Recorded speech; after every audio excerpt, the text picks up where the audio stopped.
Hola y bienvenidos a una nueva exploración aquí, en el podcast de Nivel Epsilon. Hoy nos metemos con un tema que, bueno, atrae a muchísima gente en tecnología, pero que también impone, ¿eh? Kubernetes. Pero calma, no vamos a tirarnos de cabeza todavía. Hoy la idea es centrarnos en la preparación, en todo eso que necesitamos saber antes de meternos en la aventura de Kubernetes. Porque, a ver, a menudo parece como dar un salto a un océano enorme, ¿no? Desconocido. Y para guiarnos un poco en esta travesía inicial, vamos a analizar un artículo muy gráfico del blog de nivelexilon.com. Se titula Essential Tools and Services Before Diving into Kubernetes. Usa una metáfora marítima genial para describir todo este aprendizaje, o sea, lo compara con preparar una gran expedición naval. Así que hoy nuestra misión es desgranar esas herramientas, esos conocimientos que el artículo ve como imprescindibles. Imagina que es como asegurarse de tener las cartas de navegación, la brújula, todo listo antes de zarpar. Queremos que el viaje a Kubernetes sea un reto, sí, pero que sea manejable, que lleguemos a buen puerto, no un naufragio. Vale, vamos a desgranar esto. El punto de partida, como decía, es esa analogía. Aprender Kubernetes es como montar una expedición por mar. A mí, la verdad, me parece súper visual. Capta muy bien la escala, ¿no? La complejidad de esto. No es aprender una herramienta más y ya. Cierto, cierto. La metáfora le va que ni pintada. Kubernetes no es una islita. Es un archipiélago entero, un ecosistema enorme, con un montón de piezas conectadas que se mueven. Y para navegarlo bien, como dice la analogía, tienes que entender las corrientes, ¿no? Los principios de cómo funciona por debajo. Y necesitas las herramientas adecuadas, bien entendidas, listas, antes de pensar en salir del puerto. Es que subirse al barco sin saber orientarse o qué usar es buscarse problemas. Totalmente. Y la primera herramienta clave, según el artículo, es la brújula de la contenerización.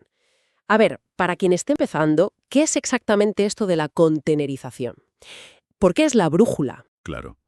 Pues, a ver, la contenerización en esencia es la práctica de empaquetar una aplicación con todo lo que necesita para funcionar.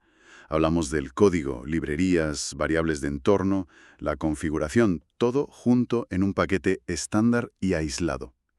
Eso es el contenedor. Lo fascinante aquí, yo creo, es cómo esto desacopla la aplicación de la máquina donde corre.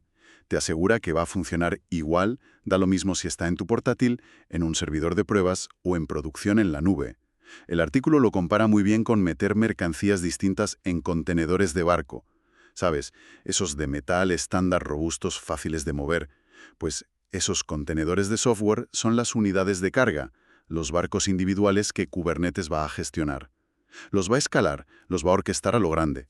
Si no entiendes qué es un contenedor, intentar entender Kubernetes es como estudiar logística naval sin saber qué es un barco.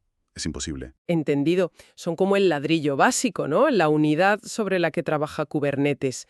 Entonces, comprender cómo se construyen y se manejan es el paso uno, sí o sí. Exactamente. Antes de preocuparte por cómo orquestar cientos de ellos, tienes que sentirte cómodo creando una imagen de contenedor para tu aplicación. Ejecutarla en tu máquina, entender su ciclo de vida, cómo se aísla del sistema. Es el cimiento. Por cierto, el artículo de Nivel Epsilon menciona un recurso de IBM para esto que está bastante bien para empezar, con gráficos y tal. Genial. Bien, ya tenemos los barcos, los contenedores, pero claro, no flotan en el aire, necesitan un océano. Y esto nos lleva al siguiente punto del artículo, los fundamentos cloud. Los llama el océano o las velas. ¿Por qué es tan vital entender el cloud? Pues porque la inmensa mayoría de las veces Kubernetes se despliega en entornos cloud, ya sea público como AWS, Azure, Google Cloud, o uno privado. Kubernetes es muy potente, pero no reinventa la infraestructura básica. Se apoya en los servicios que le da el cloud. Hablamos de máquinas virtuales, los balanceadores de carga para el tráfico, el almacenamiento para guardar datos, las redes virtuales. El artículo lo describe muy bien como ese mar digital que tiene sus reglas, sus corrientes y vientos. Si conectamos esto con el panorama general, a ver, entender cómo funcionan estos componentes del cloud, cómo se montan, cómo hablan entre ellos, es básico para poder desplegar y operar un clúster de Kubernetes bien, y sobre todo, para arreglarlo cuando algo falla. Ignorar el entorno donde corre es como intentar navegar sin mirar el tiempo o las corrientes. Te vas a llevar sorpresas, y no suelen ser buenas. Tiene toda la lógica del mundo. No puedes ser buen capitán si no conoces el mar.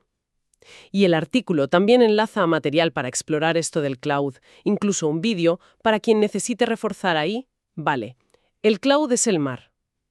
Ahora, ¿cómo navegan nuestros barcos? ¿Cómo hablan entre ellos y con los puertos? Aquí entramos en el mundo de las redes, que el artículo compara con las estrellas para guiarse o el aparejo del barco. Y aquí es donde la cosa se pone, bueno, interesante y a veces complicada, ¿no? Si no hay buena base. ¿Qué implica esto para Kubernetes? Implica mucho más que conectar A con B. En un sistema como Kubernetes, que es distribuido, dinámico, la comunicación es continua y es compleja. La analogía de las estrellas me gusta, porque necesitas entender los principios que gobiernan ese flujo de datos.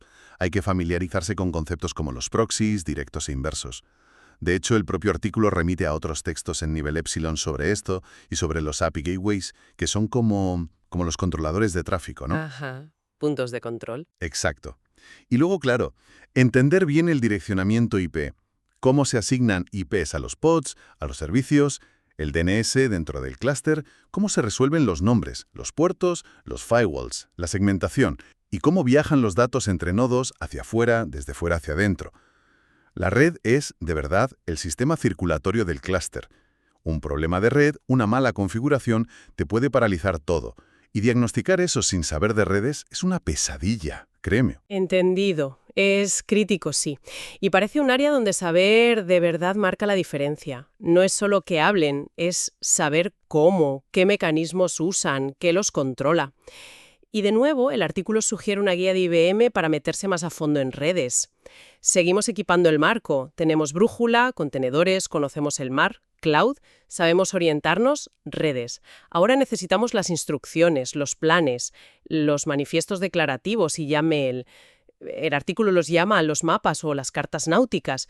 ¿Cuál es su función exactamente y por qué YAML? Bueno, YAML, que por cierto, la sigla significa YAML Ain't Markup Language. O sea, YAML no es un lenguaje de marcado.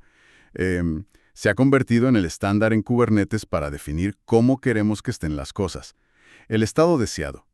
Piensa en estos ficheros YAML como los planos detallados o las cartas náuticas que el capitán le da a la tripulación. Tú ahí describes qué quieres. Quiero desplegar esta aplicación con esta imagen de contenedor. Quiero 3 copias, que exponga este puerto, que use este disco para guardar datos, con estas reglas de red. No dices cómo hacerlo, solo el resultado final. Esa es la clave del enfoque declarativo de Kubernetes. Ah, vale. Le dices el destino, no la ruta paso a paso. Exacto. Y el sistema se encarga de mirar constantemente lo que tú has pedido, en el YAML, y lo que hay realmente en el clúster, y si no coincide, trabaja para ajustarlo. Y la analogía de las cartas náuticas también vale por otra cosa. La precisión es crucial. YAML es muy sensible a la indentación, a la sintaxis. Un error tonto, un espacio donde no toca, es como un error de cálculo en la carta. Te puede fastidiar el despliegue, hacer que se comporte raro o que acabes en un sitio totalmente distinto. Esto plantea una pregunta importante sobre la disciplina, ¿no? Escribir bien YAML requiere rigor, atención al detalle y entender bien la estructura de los objetos de Kubernetes. Precisión de cartógrafo, vamos. Es el idioma para hablar con Kubernetes. Y para aprender a leer y escribir estas cartas, el artículo menciona un recurso de Geekflare sobre YAML. Habrá que echarle un ojo. Y llegamos a la última herramienta básica. Una que a veces, bueno, quizás se da por sentada, pero es la base de todo. La línea de comandos. El artículo la llama la tripulación. La conexión es clara. El capitán, el admin de K8s, necesita una tripulación que sepa lo que hace. Pues igual, necesitas dominar la línea de comandos, sobre todo de Linux, para manejar Kubernetes y su entorno. Totalmente de acuerdo. A ver, la herramienta principal para hablar con la API de Kubernetes será kubectl, eso está claro, es la utilidad específica. Pero kubectl corre sobre un sistema operativo, que casi siempre es Linux. Y una base sólida en la línea de comandos de Linux es, pues como dice el artículo, el esqueleto del barco. Es que muchas tareas del día a día, administrar, diagnosticar problemas, automatizar cosas, mirar el estado de los nodos o los contenedores, requieren moverse con soltura en la terminal. Hablamos de saber navegar por directorios, gestionar ficheros, permisos, buscar en logs con grep, manipular texto con AUK o SED, ver procesos, recursos, configurar redes básicas y tener una idea de scripting con Bash, por ejemplo, para automatizar. Sin una buena tripulación de comandos Linux, te sientes perdido en la cubierta del sistema. No puedes hacer mantenimiento básico o arreglar problemas cuando surgen, aunque entiendas la teoría de Kubernetes. Queda clarísimo. No es solo Kubernetes, es tener la base de Linux bien sólida para poder operar todo. Y para fortalecer esa tripulación, el artículo menciona una guía bastante completa de FreeCodeCamp sobre línea de comandos Linux, muy útil. Bueno, pues hemos cubierto las herramientas esenciales para preparar la travesía, pero el artículo mira un poco más allá, ¿no? Hacia nuevos horizontes, lo que viene después de dominar esto. Menciona temas más avanzados. Sí, una vez que tienes estos pilares bien puestos, contenedores, cloud, redes, YAML y la línea de comandos, ya estás preparado para afrontar los siguientes retos con más garantías. El artículo apunta a cosas como estrategias de despliegue más finas, ¿no? Actualizaciones sin caída, Canary, Blue-Green, la gestión de aplicaciones que necesitan guardar datos de forma persistente, como bases de datos. Eso tiene su miga. Y por supuesto la seguridad del clúster, de las aplicaciones, que es como proteger tu flota de peligros, ya sean tormentas o piratas. Intentar meterse en eso sin la base sólida que hemos hablado es construir sobre arena. La preparación es lo que te permite navegar esas aguas más profundas con confianza. Y como última pincelada de futuro, el artículo nombra las grandes plataformas de Kubernetes gestionado de los proveedores cloud: EKS de Amazon, AKS de Azure y GKE de Google. Las llama los grandes galeones listos para zarpar, entre los que elegir. Es una buena forma de verlo, sí. Estas plataformas te dan Kubernetes ya montado y gestionado. Te quitan parte del trabajo de administrar la infraestructura de control. Pero, aunque el objetivo es el mismo, cada una tiene sus cosas, sus comodidades, sus herramientas, cómo se integra con el resto de servicios de ese proveedor cloud y sus precios, claro. Elegir entre estos galeones, pues dependerá de lo que necesites para tu proyecto, de la experiencia que tengas y de la estrategia cloud general. Son barcos distintos, optimizados para cosas distintas. Perfecto. Creo que hemos recorrido bien el análisis y esta preparación esencial. Entonces, ¿qué significa todo esto? Si lo resumimos, el mensaje del artículo es claro, ¿no? Antes de lanzarse al océano de Kubernetes, hay que equiparse bien. Las herramientas del marino serían la brújula, contenerización, conocer el mar, fundamentos cloud, saber orientarse, redes, trazar el rumbo, YAML, y tener una buena tripulación, línea de comandos. Versión que hace que algo que podría ser agobiante y caótico se convierta en una expedición que sigue siendo un reto, claro, pero mucho más estructurada, gratificante y sobre todo con muchas más opciones de éxito. Kubernetes no es solo una tecnología que instalas y usas, es un ecosistema complejo, es un viaje de aprendizaje continuo.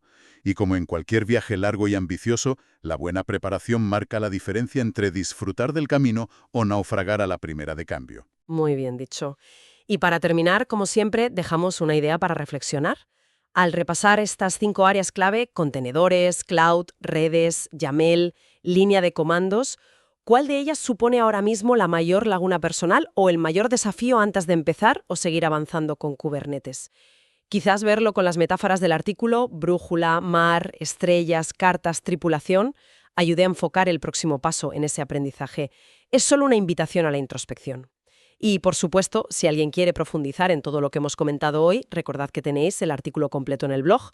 Os he dejado el enlace directo en la descripción de este podcast para que podáis consultarlo. No dejéis de visitarlo en nivelepsilon.com. Muchas gracias por acompañarnos y hasta la próxima exploración.